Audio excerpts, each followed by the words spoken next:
बबलू बेटा आओ तुमको मैं एक कहानी सुनाऊं। एक बड़े सी रियासत में एक बड़ा सा बादशाह रहता था। बादशाह बहुत ही अमीर था मगर उसको औलाद नहीं था। उसकी 7 बीवियां थी, सातों में से ही उसको किसी भी किस्म का औलाद नहीं था। बादशाह बहुत ही परेशान हो गया कि अब मैं क्या करूं, मुझे औलाद नहीं है, मेरे पीछे जो इतनी बड़ी रियासत है वो कौन संभालेगा। एक बार बादशाह ने क्या किया कि बाहर जाकर अपनी बादशाही से बैठ गया। वहाँ बहुत ही लोग आते जाते रहे, बादशाह ऐसे ही कंगाल हाल करके बैठा हो रहा वहाँ पर।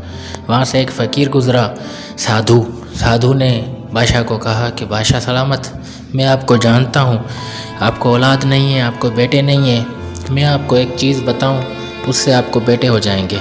बादशाह ने कहा क्या करेंगे आप साधु, आप क्या कर सकते हैं। तो साधु ने कहा ये ले आम ले ले मुझसे 7 आम ले लें और 7 ही अपनी बीवियों को खिला देना, आपको औलाद हो जाएगी। बादशाह वो 7 आम लेकर अपने घर आया और एक आम सभी अपनी बीवियां जो भी थी उसके साथ उसको दे दिया कि ये खाओ। 6 बीवियों ने उसी वक्त वो आम खा लिए, मगर एक बीवी जो थी वो काम कर रही थी, घर की क्वीन जो थी, इसलिए उसने कहा कि मैं बाद में खाती हूँ। उसने वहाँ पे ही ये आम रख दिया। थोड़ी देर बाद एक नोलू आया, गिलहरी, वो आकर उसको खाने लगा। थोड़ा खाकर नोलू भाग गया। जब वो क्वीन आई आकर देखा कि अरे ये क्या, आम तो खाया हुआ है, वो तो समझ गई कि इसे को गिलहरी ने खाया है, मगर अब क्या करे। बादशाह ने आम दिया था, ये नहीं खाती तो इसका सर चला जाता, धड़ से जुदा हो जाता, तो उसने आम खा लिया। बहुत अरसा गुजर गया, आहिस्ता आहिस्ता से सभी जो क्वींस थी उनको पेट हो गया, वो प्रेग्नेंट हो गई। कुछ टाइम के बाद सभी की डिलीवरी हुई। 6 क्वींस को लड़के पैदा हुए, शहजादे पैदा हुए, मगर उस जो वो रानी थी उसको एक गिलहरी पैदा हुई, नोलू पैदा हुआ। सभी परेशान हो गए कि ये भाई क्या हो गया, मगर था तो बादशाह का बेटा ना। तो आहिस्ता आहिस्ता सभी बड़े होने लगे, गिलहरी भी बड़ी होने लगी। जो बच्चे थे, लड़के थे, शहजादे, वो गिलहरी से नफ़रत करते थे, नोलू से नफ़रत करते थे कि अब हम सब लड़के, ये हमारा भाई एक नोलू है। एक दिन क्या हुआ, सभी जंगल में घूमने के लिए बाबा के पास आए, बादशाह के पास, कि हमें इजाज़त दें कि हम जंगल में घूमने जाएं। बादशाह ने कहा ठीक है तुम लोग जाओ, मगर इस मेरे छोटे बेटे गिलहरी नोलू को भी लेकर जाओ। सब ने कहा अब इसको कहाँ लेकर जाएं, पर बादशाह ने इसरार किया, इसलिए उसको भी ले जाना पड़ा। सभी लोग अपने घोड़ों पे चढ़े, मगर ये गिलहरी अपने कुत्ते पे चढ़ा। ये कुत्ते पे सफ़र करता था।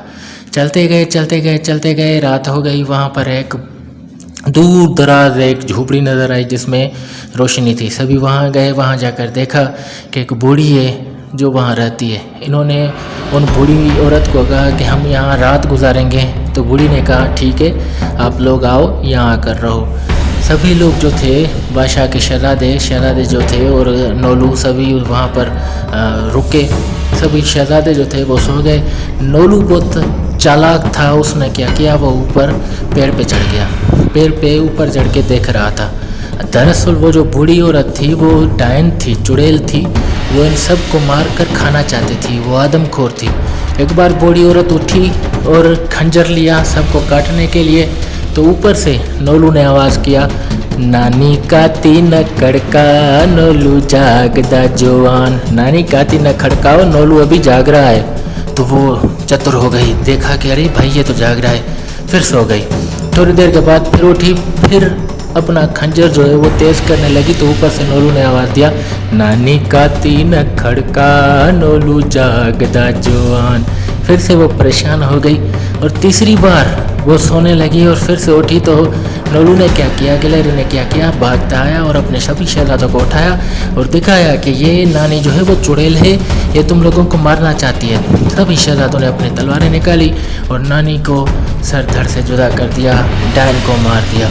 और इस गिलहरी को बड़ी शाबाशी दी कि आज हम सब जो हैं तुम्हारी वजह से बच गए हैं, वरना हम लोग मर जाते। सभी खुशी खुशी घर आए और ये सारी कहानी बादशाह को बताई। बादशाह ने भी अपने बेटे गिलहरी नोलू को बड़ी शाबाशी दी और वो सब खुशी खुशी से रहने लगे।